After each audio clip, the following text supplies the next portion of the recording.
अस्सलाम वालेकुम, आप देख रहे हैं सेठी से सवाल। मैं हूँ सैयद आयशा नाज, मेरे साथ मौजूद है नजम सेठी साहब। अस्सलाम वालेकुम।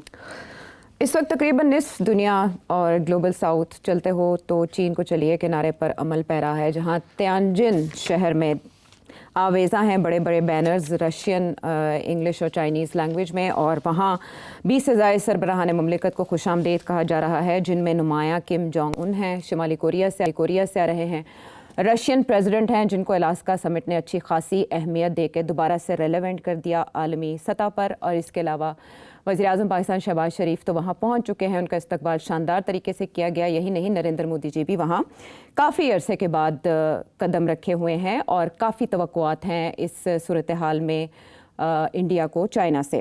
तो चाइना मरकज़ी हैसियत इख्तियार कर चुका है और चाइना भी अच्छी तरह जानता है कि इस साल SCO समिट की क्या अहमियत है। सेठी साहब, अगर क्विकली मैं क्वेश्चन की तरफ आऊँ तो 2024 की निस्बत 2025 में सूरत हाल अच्छी खासी मुख्तलिफ है।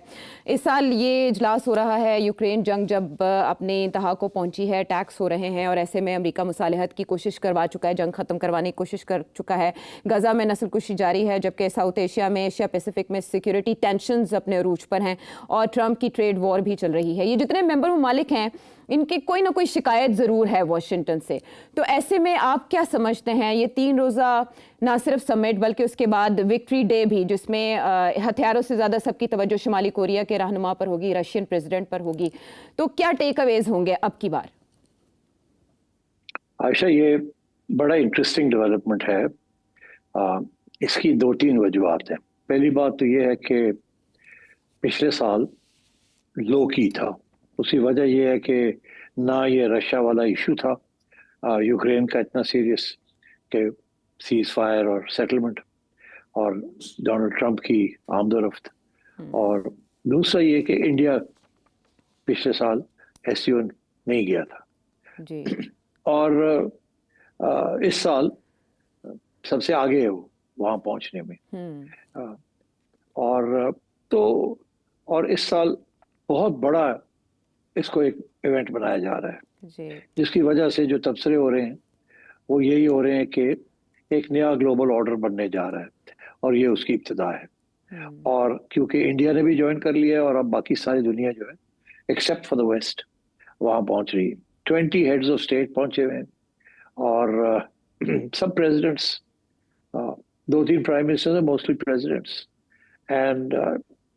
and it's being built as the beginning of a new global world order, a multilateral global world order led by China. Led by China. अच्छा, इसकी इम्कान तो थे मगर बहुत से इश्यूज थे। एक तो ये जैसे जिक्र किया कि बहुत से ममालिक जो हैं जो कि इसमें शिरकत कर रहे हैं, उनके आपस में इश्यूज चल रहे थे, लड़ाई झगड़े, डिफरेंसेस भी थे। दूसरा ये था कि ये कभी क्लियर ही नहीं था कि इसका मकसद क्या है SCO का। जब ये शुरू में ये बना था SCO तो उस वक्त SCO नहीं था, शंघाई 5 था। उसके अंदर रशिया, चाइना और 3 सेंट्रल एशियन स्टेट्स, और वो सिक्योरिटी इश्यूज के ऊपर थे बिकॉज उनके बॉर्डर्स लगते थे तीनों स्टेट्स के, रूस और चाइना के साथ, और सबके अपने बॉर्डर इश्यूज थे। तो शुरू तो ये उस तरीके से हुआ, मगर आहिस्ता आहिस्ता चाइना ने इसको बढ़ाते गए और अब इस लेवल पे ले आए हैं कि ऐसे लगता है कि ये नेटो एक तरफ और दूसरी तरफ SCO। मगर इसमें प्रॉब्लम ये आ रही है कि अभी तक इसका मिशन स्टेटमेंट समझ नहीं आ रहा कि इसका मिशन स्टेटमेंट क्या है। वो और चाइना की लीडरशिप जो है, चाइना चाहता क्या है इसके साथ। तो अब स्पेकुलेशन शुरू हो गई है, लोगों ने तबसरे करने शुरू कर दिए हैं कि ये SCO जितना मजबूत होगा उतना तजारत जो है वो डॉलर से हट के चाइनीज युआन में होगी। अभी ये खबर आई है कि इंडिया ने कह दिया है कि जी हमसे जिसने तजारत करनी है वो रुपए में तजारत करे। मुझे नहीं पता वेदर दिस इज करेक्ट और नॉट, हम डॉलर को नहीं एक्सेप्ट करते एंड सो ऑन। तो इस किस्म की बातें शुरू हो गई हैं। चाइना और रशिया तो कब से डेवलप कर रहे हैं कि कोई ऑल्टरनेटिव फाइनेंशियल सिस्टम की बात की जाए उसको, मगर अभी तक क्लियर नहीं है कि SCO के मिशन स्टेटमेंट क्या है, बिकॉज बहुत बड़ा हो गया अब। और इसके अंदर शंघाई 5 से लेके SCO और अब कंट्रीज लाइक सऊदी अरेबिया वगैरह वो भी ऑब्जर्वर्स और वो भी आना चाहते हैं। एक तरफ से ये मसला है। दूसरी तरफ इसका मसला ये है कि क्या SCO और ब्रिक्स के अंदर क्या फर्क है, क्योंकि ब्रिक्स जो है वो भी वो भी है, रशिया, चाइना, इंडिया, ये तीन बड़े जो हैं उधर भी हैं। और वहाँ इसके अलावा you have South Africa and Brazil. जी। अच्छा, अब तो ब्रिक्स क्या करेगा और एससीओ क्या करेगा, और कहाँ कहाँ ओवरलैपिंग होगी और कहाँ नहीं होगी। तो आई थिंक ये क्लैरिटी अब आनी है। डोनाल्ड ट्रंप ने ब्रिक्स को अटैक किया, एससीओ को अभी तक नहीं अटैक किया। ब्रिक्स को अटैक किया बिकॉज वो समझता है कि ब्रिक्स प्लेटफॉर्म बनेगा to counter the western platform of dollar and NATO. तो और ब्रिक्स जो है उसके अंदर वो इट्स वहाँ लीडरशिप नहीं है चाइना की। वहाँ चाइना, रशिया, इंडिया सारे मोर और लेस इक्वल पार्टनर्स हैं, इंक्लूडिंग ब्राजील, बहुत बड़ा मुल्क है, बिग जीडीपी। तो एक तो ये चीजें अभी सॉर्ट आउट होनी है। सो दूसरी चीज जो है वो ये है कि अमेरिका के लिए ये बहुत बड़ा कू है कि ब्रिक्स को तो वैसे ही वो तकड़े कर रहे हैं और लोग भी जा रहे हैं उसके अंदर, मगर इंडिया का वहां जाना वो स्ट्रेंथन कर रहा है एससीओ को। मगर एक फिर तीसरा मसला भी खड़ा हो गया जी। वो ये है कि आरआईसी जी। रशिया, इंडिया, चाइना, वो भी एक प्लेटफॉर्म है जिसको चाइना और रशिया एक्टिवेट कर रहे हैं और इंडिया जो है उस पर हामी भर रहा है। तो ये तीन प्लेटफॉर्म्स ऐसे हैं जहां इंडिया, चाइना तीनों बैठे हुए और कुछ समझ नहीं आ रही कि तीनों के मकसद क्या है। अच्छा, चाइना और रशिया का तो समझ आती है कि वो इंडिया को अमेरिका से खींच के अपनी तरफ लाना चाह रहे हैं, because India is obviously one of the 6-7 big powers. Great power नहीं है मगर बिग पावर तो है in terms of population and economy, size of economy. और अभी भी आप देखें इंडिया की जो ग्रोथ रेट है वो 6-8% मेरा ख्याल है दुनिया की कोई इकोनॉमी नहीं है जो इस तरीके के साथ इतनी रैपिडली ग्रो कर रही है। और अगर ऐसी ग्रो करती रही तो वो रशिया से आगे चली जाएगी और इट विल बी चाइना के बाद it will be India, Brazil से भी आगे निकल जाएगी। तो आई थिंक इंडियंस को इस बात का एहसास है, so they are trying to project an independent stance. मगर प्रॉब्लम ये है कि मल्टीपोलर वर्ल्ड के अंदर एक तरफ अमेरिका, दूसरी तरफ यूरोपियंस जो है वो भी इकट्ठे हो रहे हैं। तो अपने जो इंटरनल डिफरेंसेस हैं उनको कहते हैं खत्म करें और यूरोप जो है इसको यूरोप बना दिया जाए। यूरोपियन यूनियन नहीं, यूरोप ही बना के एक मुल्क, यूनाइटेड स्टेट्स ऑफ यूरोप की बात होनी शुरू हो गई है वहाँ। उन्हें एहसास से कमतरी हो गया कि यार हम तो अब बिल्कुल ही फारग हो गए हैं, हमें तो डोनाल्ड ट्रंप भी घास नहीं डालता और हम खुद अपनी डिफेंस भी नहीं कर सकते। तो let's get together and do something and become a power again. और उधर जो है China, Russia, they are going up. और तो आई थिंक इस किस्म की वलवला है, एक किस्म की टर्मोइल है इंटरनेशनल ग्लोबल सिस्टम के अंदर, जिसके अंदर अब बड़ा वाजे हो गया है कि there is going to be a challenge to America and the West. और उसके अंदर जो कॉन्फ्लिक्ट आएगी या टेंशंस आएंगे वो आपको भी आने शुरू हो गए, नजर आने शुरू हो गए। उसमें सबसे पहले इंडिया ने, जैसे कहते हैं, रैंक्स ब्रेक किए। इंडिया 3 ऐसे प्लेटफॉर्म्स हैं जहां अमेरिका इज नॉट रिप्रेजेंटेड और इन सम वेज उसकी interest are different from that of America. मगर इसके अलावा इंडिया जो है वो मल्टीलैटरल फोरम तो में तो हिस्सा ले रहा है, मगर वो क्वाड के अंदर भी बैठा हुआ है। क्वाड इज मतलब एक क्वाड अमेरिका ने बनाया, अमेरिका, ऑस्ट्रेलिया, इंडिया, जापान, वो चाइना के खिलाफ है। उसकी बेसिक एम, मोटिवेशन है चाइना को कंट्रोल करना, उसको रोकना, और in the South China Sea etcetera. अच्छा, इंडिया जो है वहाँ पार्टिसिपेशन इंडिया की जो है वो मतलब ल्यूकवार्म रही है, मतलब एक ना गर्म रही है ना ठंडी रही है भी और नहीं भी है, जैसे एससीओ के अंदर है भी और नहीं भी है। अब इंडिया को फैसले करने पड़ रहे हैं कि वो कहाँ खड़ा होगा। इंडिया की कोशिश है कि वो इंडिपेंडेंट रहे, ऑटोनोमस रहे, अमेरिका का मोहताज ना बने, किसी का मोहताज ना बने। और वो जो फलसफा है किसी का ना मोहताज बनना, वो तो चाइना, रशिया वगैरह इन सब इस ग्रुप का है फैसला कि हम किसी के मोहताज नहीं है और हम one for all and all for one. हर एक की सिक्योरिटी जो है वो हम सबकी मिलकर सिक्योरिटी है। ये सम जीरो गेम नहीं होनी चाहिए कि आपकी सिक्योरिटी एट माय एक्सपेंस। इसके अंदर जितने लोग हैं वो Chinese philosophy of collective security उसको करते हैं। मगर प्रॉब्लम यहाँ ये आ रहा है, बाकी तो ठीक है, मगर इंडिया पाकिस्तान का कलेक्टिव सिक्योरिटी का मसला बना हुआ है ना, क्योंकि इंडिया पाकिस्तान जो है वो सम जीरो गेम नहीं है। इंडिया अगर कुछ करता है तो पाकिस्तान वापस करता है, तो India Pakistan is a problem in this philosophy of China. तो अगर इंडिया इस बात को मान जाए जो चाइना की फिलॉसफी ऑफ कलेक्टिव सिक्योरिटी, तो फिर मैं समझता हूँ ये बहुत पावरफुल ब्लॉक बन सकता है। मगर उसके लिए इंडिया एंड पाकिस्तान, इनके दरमियान तल्लुकात ठीक होने होंगे और कश्मीर का मामला जो है कहीं ना कहीं जाके सेटल होना पड़ेगा। फिर जाके इनकी कलेक्टिव सिक्योरिटी, जो चाइना की जो विजन है कि तजारत की जाए, इकोनॉमिक डेवलपमेंट की जाए और सबकी सिक्योरिटी को प्रोटेक्ट किया जाए मिलजुल के।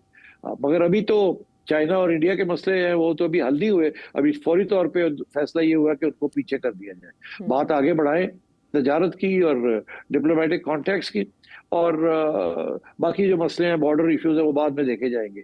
आपको याद होगा जनरल मुशर्रफ ने जब इंडिया के साथ बात की थी कश्मीर की, तो इसी किस्म का फॉर्मूला था। तो मेरा ख्याल है कि अभी एससीओ इज प्रेमेच्योर कि ये कोई फोर्स बनेगी, मगर ये जरूर है कि इंडिया ने पैगाम जो भेजा है वो अमेरिका को पैगाम भेजा है कि डोनाल्ड ट्रंप को खुसूसन, कि तुम जो धमकियां दे रहे हो हमें, ये हमें एक्सेप्टेबल नहीं है और हम अपने रास्ता इख्तियार करेंगे, तुमने जो टैरिफ लगाने लगा के देख लो। तो मेरा ख्याल है ये सारा कुछ जो हो रहा है, ये बेसिक जो है ना, इसका रिएक्शन जो है वो अब सारा यूरोप और ट्रंप के ऊपर आएगा कि वो अब क्या करेंगे, how will they deal with this issue, because India तो बागी हो गया है। उनका कैंप छोड़ गया, दूसरे कैंप में नहीं गया मगर उनका कैंप छोड़ गया। क्या ये वापस इंडिया और अमेरिका के तल्लुकात ठीक हो जाएंगे या नहीं होंगे, या डोनाल्ड ट्रंप सॉरी करके पीछे हट जाएगा और फिर इंडिया के साथ बात चल पड़ेगी। सबसे मुश्किल इस वक्त जो डिप्लोमेटिक गेम है उस पर अब इंडिया ने, हमने देखना है कि इंडिया क्या करेगा इस डिप्लोमेटिक गेम में। तो अभी इट्स प्रीमैच्योर टू से कि ये कोई बहुत बड़ा इवेंट है, मगर purely from a visual point of view, optics से ऐसे लगता है वाह ये कोई बड़ी जबरदस्त चीज बनने जा रही है, मगर इट्स टू प्रेमेच्योर, अभी ऐसी कोई चीज नहीं है, अभी तो ये सिग्नलिंग हो रही है सिर्फ। अच्छा, ये तो इंडिया के पॉइंट ऑफ व्यू से हुई, लेकिन ऐसे में चाइना ये भी साबित कर रहा है कि वो दोस्तों दुश्मनों को एक मेज़ पर लाने की अहलियत रखता है। पॉपुलिस्ट रहनुमा भी आ रहे हैं, ऑटोक्रेट्स भी आ रहे हैं और सभी वहाँ इकट्ठे हो रहे हैं, और जहाँ सिग्नलिंग हो रही है वो भी आपने बताया कि कौन इसको बगौर देख रहा होगा। पीर को जब नरेंद्र मोदी शी जिनपिंग से मिल रहे होंगे तो ज़ाहिर है डोनाल्ड ट्रंप उसके बाद अपना रद्द-ए-अमल भी दे सकते हैं इस पर। लेकिन सेठी साहब, मॉस्को के लिए इसमें क्या है समिट में? अलास्का के बाद रूस एक बार फिर से रेलेवेंट हुआ और उसके बाद अब जो उनके ऊपर पाबंदियां भी हैं वो तियानजिन में भी खातिर में नहीं लाई जाएंगी, एतराज़ नहीं किया जा सकता। बट एशियाई शराकतदार कितने अहम हैं मॉस्को के लिए? देखिए, ये मॉस्को के लिए तो इम्पोर्टेंट है ना कि इंडिया आ गया वहाँ, क्योंकि इस वक्त इंडिया के ऊपर प्रेशर है कि वो रूस के ऊपर प्रेशर डाले। तो इसलिए इंडिया का आना वहाँ ये मतलब है कि रूस की ये it's a victory for Russia कि जी इंडिया जो है वो अमेरिका की बात नहीं मानेगा, तेल खरीदता रहेगा और तजारत करता रहेगा रूस के साथ। तो I think from the Russian point of view ये बहुत अहम है। मगर इसी तरीके के साथ रशिया और चाइना और इंडिया का जो RIC है, वहाँ भी कोशिश है इनकी कि वहाँ भी ये तीनों इकट्ठे हो जाए और कम से कम अपने जो जॉइंट इंटरेस्ट है अगेंस्ट अमेरिका वो करें। मगर देखिए ना इंडिया की क्या प्रॉब्लम है, SCO के अंदर या ये SCO और ये ब्रिक्स के अंदर पैलेस्टाइन, इजराइल, अब लोगों ने इजराइल को ठीक ठाक कंडेम किया, जेनोसाइड ये इंडिया ने नहीं किया। इंडिया ने अपने तल्लुकात इजराइल के साथ बरकरार रखे। अगर किसी के तल्लुकात हैं इजराइल के साथ outside the western world, it's India. बाकी सब जो है वो कंडेम कर रहे हैं, टर्की भी कर रहा है, वो भी कर रहा है, ये भी कर रहा है, मगर इंडिया जो है वो उसने अपना एक न्यूट्रल सा स्टांस लिया हुआ है। अब किस हद तक SCO के अंदर या ब्रिक्स के अंदर जहां बाकी सारे कंडेम कर रहे हैं तो क्या होगा? इश्यू ये है कि SCO के अंदर कोई ऐसे फैसले नहीं हो सकते जो यूनानिमस ना हो। तो अगर कल कोई SCO वाले फैसला करते हैं कि हमने कुछ स्टेटमेंट देना है इजराइल के ऊपर या पैलेस्टाइन के ऊपर, और उस स्टेटमेंट के अंदर इंडिया कहता नहीं हम नहीं इस पर साइन करेंगे, तो प्रॉब्लम बन जाता है ना। तो आई थिंक इंडिया का जाना भी इज अ गुड थिंग, और दरार डालना या पूरा उतरना ना वहाँ, उसका भी प्रॉब्लम हो सकता है। तो आई थिंक इंडिया की इस वक्त पोजीशन बड़ी एम्बिगुअस है। उनको मेरा ख्याल है इंडिया को खुद नहीं पता कि अब उन्होंने करना क्या है।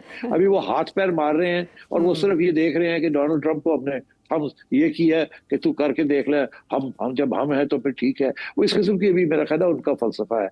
आई डोंट थिंक उन्होंने इसको सोचा डीपली। ये है मुमकिन है कि वो, क्योंकि अभी तक उनकी डिस्कशंस जारी हैं तजारत के बारे में, वो जो 25% जो पहला लगा है, नॉट द सेकंड 25%, तो उसके ऊपर अभी तक इनकी जो नेगोशिएशंस है वो चल रही हैं। तो मेरा ख्याल है इंडिया जो है वो इस वक्त मुश्किल हालात में है।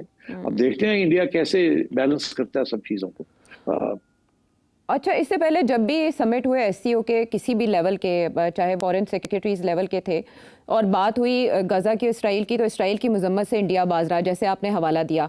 रशिया यूक्रेन वॉर की बात हुई तो रशिया की मजम्मत इंडिया ने नहीं की। इसके अलावा पहलगाम अटैक, ये जुलाई में जब ये इजलास हुआ तो पहलगाम अटैक के ऊपर चाहता था इंडिया के पाकिस्तान की मजम्मत की जाए, नाम लेकर बाकायदा उसमें एलामिया में शामिल किया जाए, लेकिन इस पर इतफाक नहीं हो सका, तो जॉइंट स्टेटमेंट नहीं आई थी।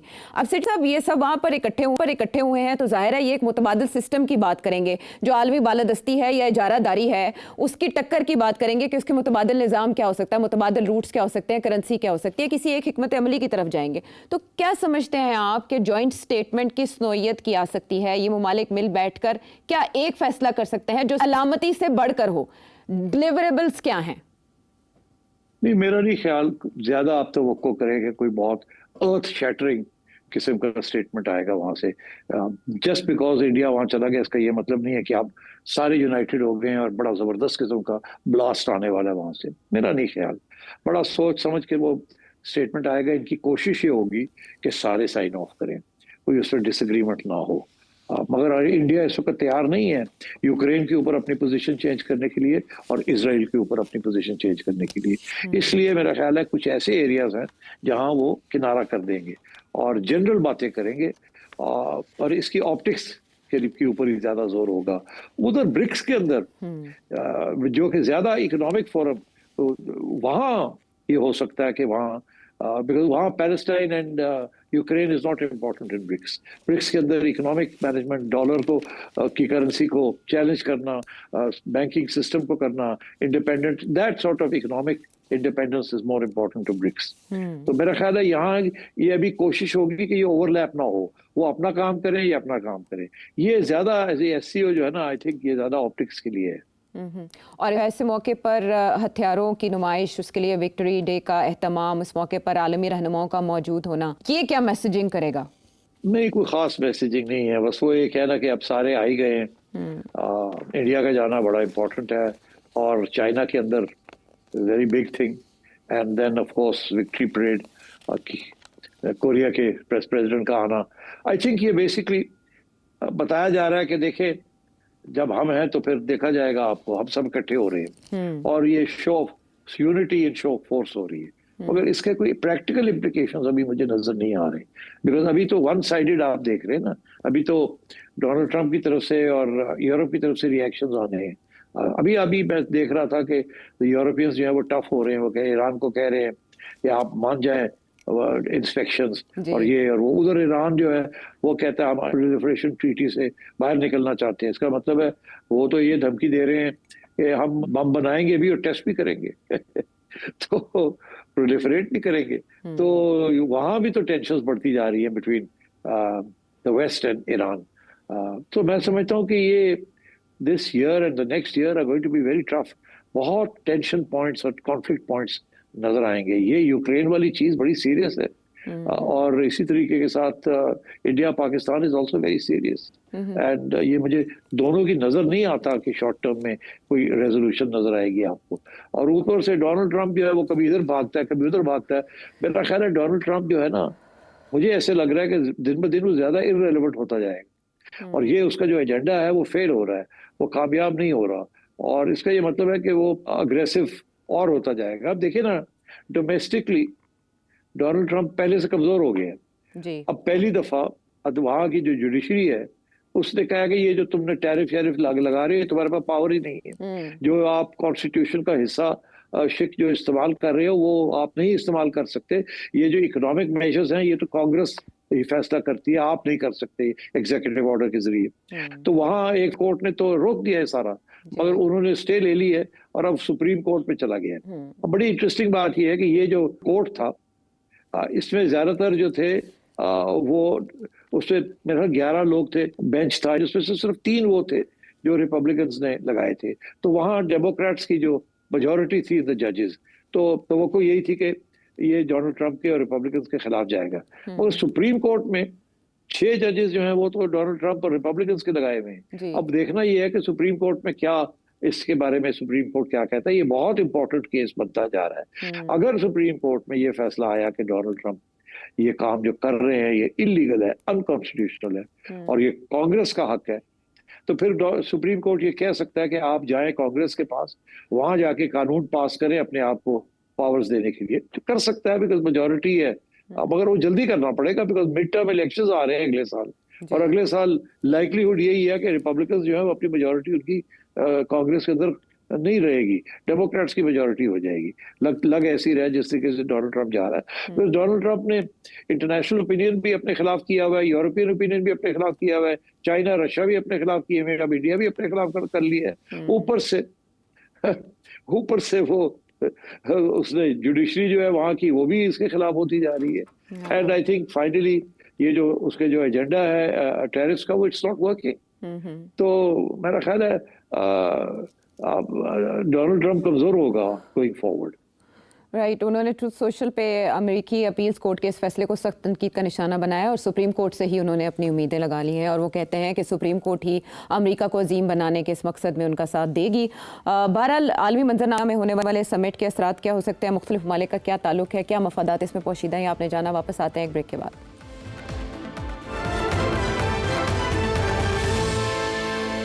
Welcome back to the show. अब सवाल शामिल करेंगे आपके मुल्तान से हारिस अजहर, क्या जानना चाहते हैं? आप सेठी साहब क्या नहीं समझते कि वो जो डैम हमारे यहाँ कालाबाग का बना और वो सियासत की नजर हुआ कंट्रोवर्शियल बना, तो instead of wasting our time on the controversial and compromise things, तो यानी हम वाटर रिजर्वायर्स की तरफ जाते हैं छोटे छोटे, ताकि हम अपने पानी को स्टोर कर सकें और लेटर ऑन जब हमें जरूरत पड़ती है और बारिशें नहीं हो रही हैं या कोई चीज नहीं हो रही है, तो हम इसी पानी को इस्तेमाल कर सकते हैं अपनी जमीनों को सैराब करने के लिए। हाँ जी, ये सवाल है रेजर्वॉयर्स, डैम्स। अभी एक डिबेट भी चल रही है, एक साहब हैं वो कह रहे हैं कि हमें डैम्स की और रेजर्वॉयर्स की ज़रूरत नहीं है क्योंकि पानी बहुत है हमारे पास और सिस्टम की ज़रूरत है, सब सॉइल के अंदर पानी है और उसको निकालने की ज़रूरत है और उसके साथ इरिगेशन की ज़रूरत है। हमें फिक्र की ज़रूरत नहीं है, पानी बहुत है हमारे पास, सिर्फ उसको निकालने की ज़रूरत है और उसके लिए टेक्नोलॉजी भी अवेलेबल है। अच्छा, एक तरफ तो ये बात चल रही है रिवर बेड के साथ जो एरिया है वहाँ एक्वाफायर, वो पानी जो है मिल वहाँ है पानी, वहाँ से पानी निकाला जाए और कैनाल्स के ज़रिए दिया जाए और हमें रेजर्वॉयर्स की ज़रूरत नहीं है, रेजर्वॉयर ज़मीन के नीचे है, वो ऑलरेडी है, उनको टैप करना है। अच्छा, दूसरी तरफ दुनिया इस वक्त कहाँ जा रही है? जाहिर है कि ये सिर्फ हमारे रिवर्स के साथ तो नहीं है, हर जगह पे फिर ऐसे ही है कि रेजर्वॉयर्स हैं पानी के underneath the river bed and in the surrounding areas, क्योंकि वो सीप करके पानी जो है वहाँ है। तो व्हाई इज इट, क्यों दुनिया जो है वो ये टेक्नोलॉजी इस्तेमाल करके क्यों नहीं निकालती, क्यों रेजर्वॉयर्स और डैम्स बनाती है? फिर चाइना के अंदर 1 लाख से ज्यादा डैम्स हैं, मेरे ख्याल इंडिया के अंदर भी 5,000 से ज्यादा बड़े डैम्स हैं और रिजर्वॉयर्स में ऐड कर लें तो वो तो 20,000 से भी ऊपर चले जाते हैं। डैम्स बनते हैं एक पानी को स्टोर करने के लिए, एक बिजली बनाने के लिए, दीज आर द 2 रीजंस, और फिर पानी की फ्लो को रेगुलेट करने के लिए कि जब पानी की ज्यादा जरूरत होती है नीचे तो खोल देते हैं उनको, जो पानी वहाँ होता है वो चला जाता है और वो डिप्लीट हो जाते हैं। जब बारिशें होती हैं तो वो पानी वहाँ स्टोरेज हो जाती है और नीचे रोक देते हैं पानी जाने से, वहाँ उसको भर लेते हैं। तो इस किस्म के रीजंस होते हैं फॉर डैम्स। इसीलिए लोग अभी भी दुनिया जो है it's in favour of dams, because उसके साथ रिजर्वॉयर भी मिल जाता है, इलेक्ट्रिसिटी भी मिल जाती है और रेगुलेशन भी हो जाती है पानी की। तो ये कहना कि जी दुनिया बेवकूफ है, दुनिया जो डैम्स बना रही है उनको पता नहीं है कि जो असली रिजर्वॉयर है वो तो नीचे है, वहां से लेना चाहिए। अच्छा, आजकल डिबेट इसलिए ये शुरू हो गई है कि ये डिबेट नहीं हो रही कि पानी हमें जरूरत है और पानी कहाँ से आएगा, अभी तो डिबेट ही हो रही है ये फ्लड क्यों हो रहे हैं। पानी को रोकने की डिबेट हो रही है, पानी को निकालने की डिबेट नहीं हो रही। तो ये जो डिस्कशन शुरू हो गई है कि जी वो हमें डैम्स की जरूरत नहीं है, इट्स इररेलेवेंट। ये डिस्कशन, ये वक्त नहीं है इस डिस्कशन का कि आपको डैम्स चाहिए या रिजर्वॉयर्स चाहिए कि नहीं। वो तो पानी अगर आपको चाहिए उसकी जरूरत है ना, तो फिर ये तो उस वक्त बात होती है।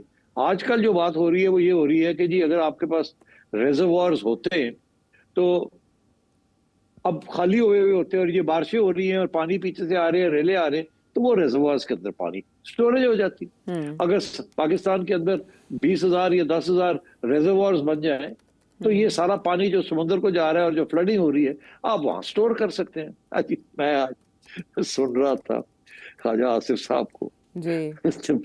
मैं तो हंस हंस के मर गया।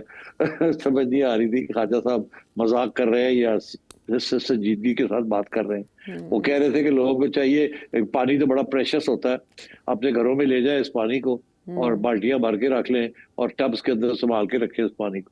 अब पता नहीं, आई डोंट नो सुना आपने ये क्राइसिस में अपॉर्चुनिटी बता रहे थे वो। हाँ जी, वो पॉजिटिव पहलू।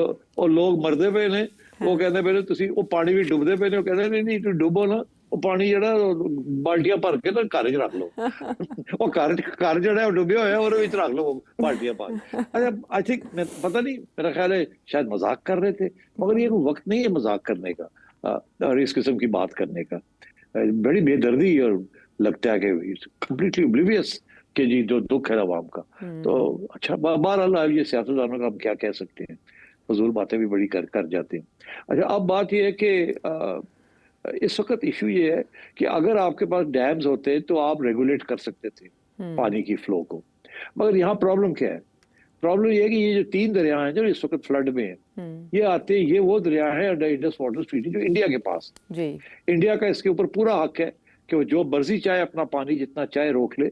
हम तो हमेशा उसको कहते थे कि थोड़ा बहुत पानी आने दिया करे, मगर वो ये अंडर द ट्रीटी उनका हक है। तो वो अब उनके पास सारे रिजर्वर भर गए, उनके वहां भी फ्लडिंग शुरू हो गई है, उन्होंने अपनी फ्लडिंग रोकने के लिए पानी खोल दिया, वो उनका हक है, it's not a big deal. और साथ आपको बता दिया कि जी हम नहीं रोक सकते, वो आ रहा है पानी, आप देख लें। तो बात ये है कि अगर हमारे पास रिजर्वर्स होते तो ये जो पानी, इन दरियाओं का पानी जो है, ये ड्यूरिंग फ्लड सीजन वो सारे रिजर्वर्स हमारे भर जाते एंड सारा साल हमें वहां से पानी मिलता। जहां तक ये कालाबाग डैम की जो बात हो रही है, कालाबाग डैम तो इंडस रिवर के ऊपर है, हमें वहां कोई इतने प्रॉब्लम्स नहीं। हमारे जो पहले भी डैम्स हैं they are sufficient for what we need. Problem क्या हुआ है विद मंगला एंड सेतरबेला? वो ये हुआ है कि पुराने हो गए ना यार। डैम की जिंदगी होती है 30 साल, उसके बाद मेजर रिपेयर्स की जरूरत पड़ जाती है। हमारे डैम्स जो है वो सिल्ट हो गए। अगर उनकी गहराई 100 फुट थी तो अब उनकी गहराई सिर्फ 40 फुट रह गई है या 50 फुट रह गई है, और वो वहां नीचे उनका जो सिल्टिंग हो गई है वहां, जैसे कैनाल्स भी नहीं होती है आपकी जी।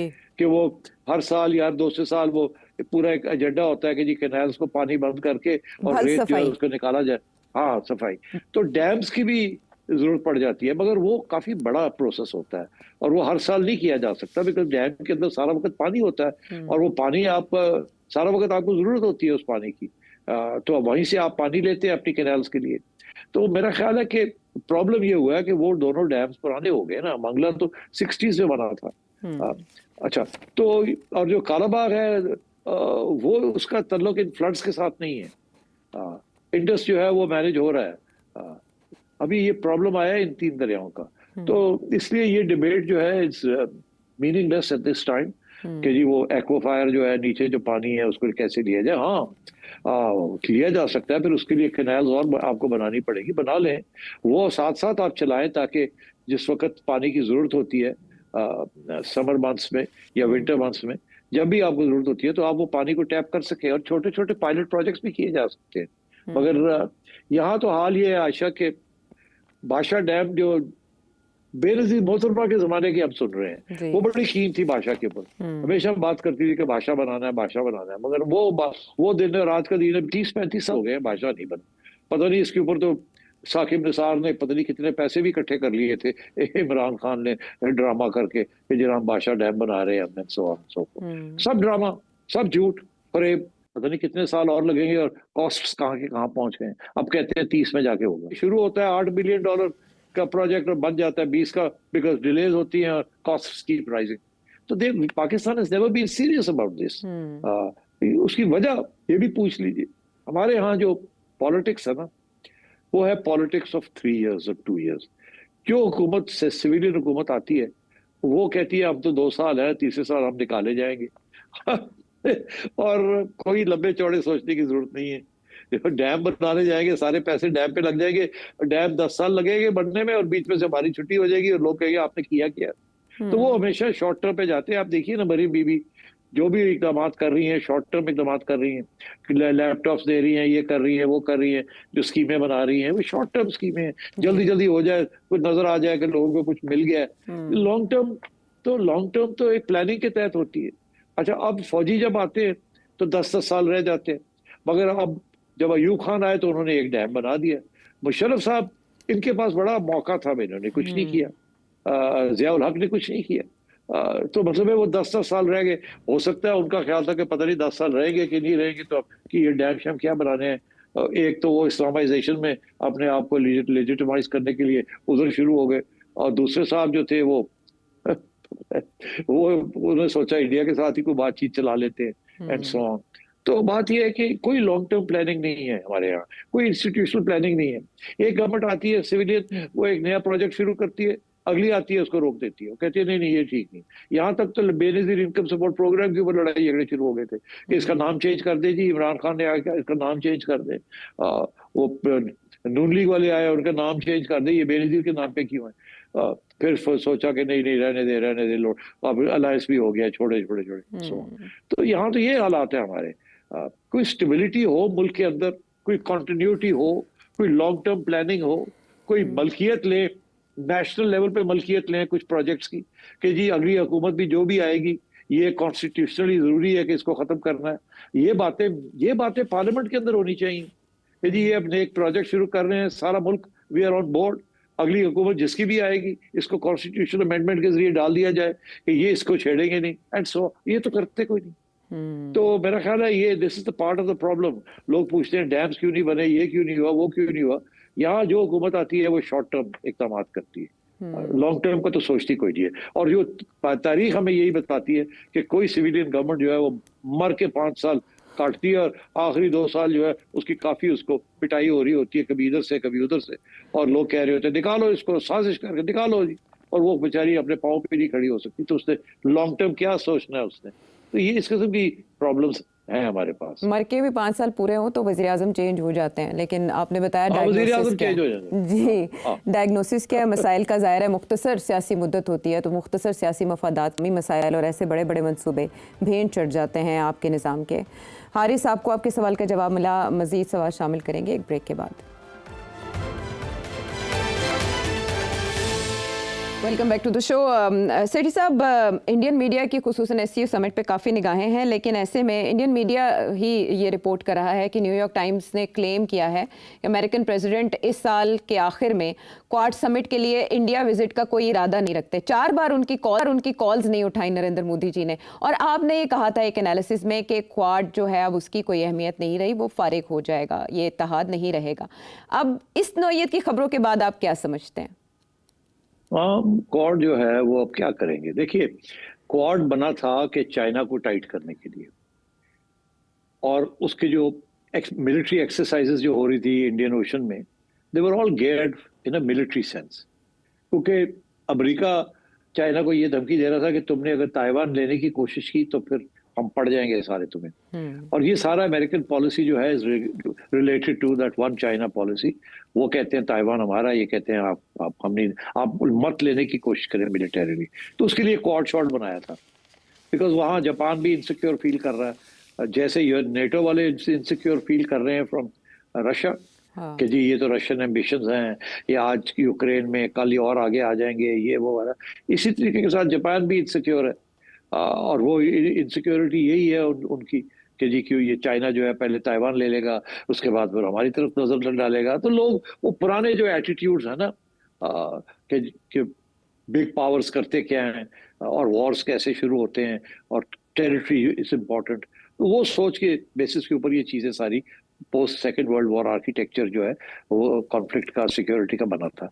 मगर चाइना ने तो अनाउंस कर दिया ना कि वी आर अगेंस्ट दैट। वो तो बिल्कुल वो पूरा जो आर्किटेक्चर है कहते हैं उसके खिलाफ है, मगर अभी वेस्ट जो है वो तैयार नहीं है उसको यकीन करने के लिए, तो अभी भी वो पुराने घोड़े के ऊपर चढ़े हुए हैं। तो ये क्वाड भी उसी खाते में बनाया था, मगर इंडिया हमेशा क्वाड के अंदर मतलब ड्यूबियस था, ज्यादा एक्साइटमेंट नहीं शो करता था, बिकॉज उन्हें पता था कि वो रीजन जिस रीजन में बैठे हैं वहां अगर उनके साथ चाइना के साथ गड़बड़ हो गई कहीं तो, और इन्होंने जो अमेरिका का साइड ले ली, तो जो चाइना और इंडिया का जो बॉर्डर इश्यू है, चाइना तो खा जाएगा इंडिया। वो तो जिस दिन चाहेगा वो पूरी एक प्रोविंस उठा के ले जाएगा इनकी, इनको पता भी नहीं चलना। जो 1962 में हुआ तो उससे भी बुरा होगा इस दफा। चाइना तो बहुत बहुत एडवांस हो गया, India is not a match for China. तो अब इस किस्म की सिचुएशन है, तो इंडिया बड़ा केयरफुल था। तो अब वो समझ आ रही है ना कि क्वाड भी पहले भी फुस था और अब भी फुस ही है।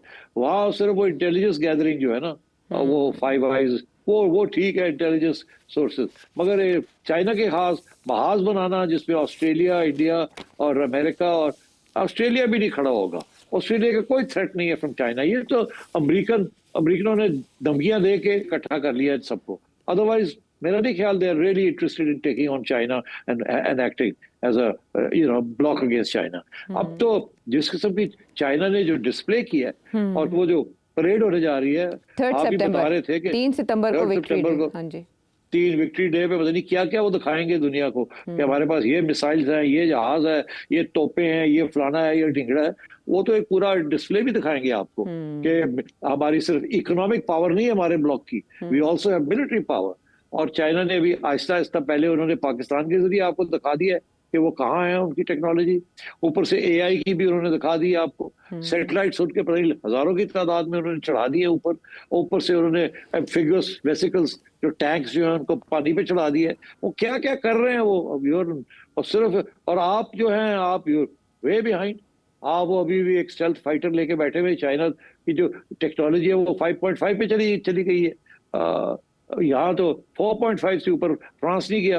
तो आई थिंक ये the west has lost this balance. और आर्टिफिशियल इंटेलिजेंस आज आप देख लें, आप जो टॉप आर्टिफिशियल इंटेलिजेंस की एप्स हैं, चाइना ने जो ये डीप सीक ऐप बनाई है, it's 10 times better than ChatGPT, even Grok. तो इसलिए China is another world.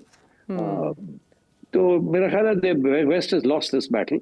It's a question of time. अभी पूरा वो हैंगओवर है ना, डॉलर स्ट्रांग है, वेस्टर्न इकोनॉमीज मिलके they still control lot of the world's wealth, and वो एक कॉलोनियल हैंगओवर भी है कि we were once rulers of the world. मगर ये सारा जो है ना अगले 3-4 साल में आप देखिएगा नजर आना शुरू हो जाएगा, the whole tilt away from the old architecture into a new architecture। मगर कॉन्फ्लिक्ट होगी। कभी भी इतने बड़ी पैमाने पे ग्लोबल चेंजेस नहीं होते विदाउट रेजिस्टेंस, विदाउट वॉर और विदाउट कॉन्फ्लिक्ट। तो ये आप देख रहे हैं, डोनाल्ड ट्रंप का ख्याल था कि पुतिन को अलास्का बुला के रेड कारपेट दिखा के ऊपर से जहाज चढ़ा के उसको दिखा के वेलकम करके जप्पी पाल के चुम्मी लेके तो वो जड़ा पुतिन ने उन्हें सेट कर लेगा। पुतिन पुराना घोड़ा है, पुतिन ने वो भी कर लिया और जाके अपना काम करता, अटैक करता यूक्रेन। तो वो तो दे आर हार्ड नोज्ड कॉमिसार्स, पुराने कौमी लोग ने, वो सब समझते हैं इन चीजों को। तो आई थिंक ये जो अलायंस बन रहे हैं अब, I think America and the west will find out sooner or later their hegemony, their supremacy finished or is about to get finished in the next 5-10 years. हाँ, हैंगओवर जो है उसका इलाज चाइनीज़ ड्रैगन खामोशी के साथ कर रहा है। जहाँ डोनाल्ड ट्रंप मुख्तलिफ ममालिक के साथ अपने ताल्लुकात ख़त्म कर रहे हैं या खलबली मची है, वहाँ चाइना स्टेबलाइज़र का किरदार अदा कर में किस किस की फॉरेन पॉलिसी का टेस्ट है। 1 हफ्ते के दौरान जब ये विक्ट्री परेड हो जाएगी और ये समिट हो जाएगा तो उसके जो आउटलाइंस हैं वो हमारे सामने आ जाएंगी। लेकिन अब तक की पेशरफ्त क्या है आपने जाना, आपके जहनों में होंगे तो बहुत से सवाल इस नंबर पर भेजें जो आपके सामने। अगले प्रोग्राम तक के लिए इजाज़त दें।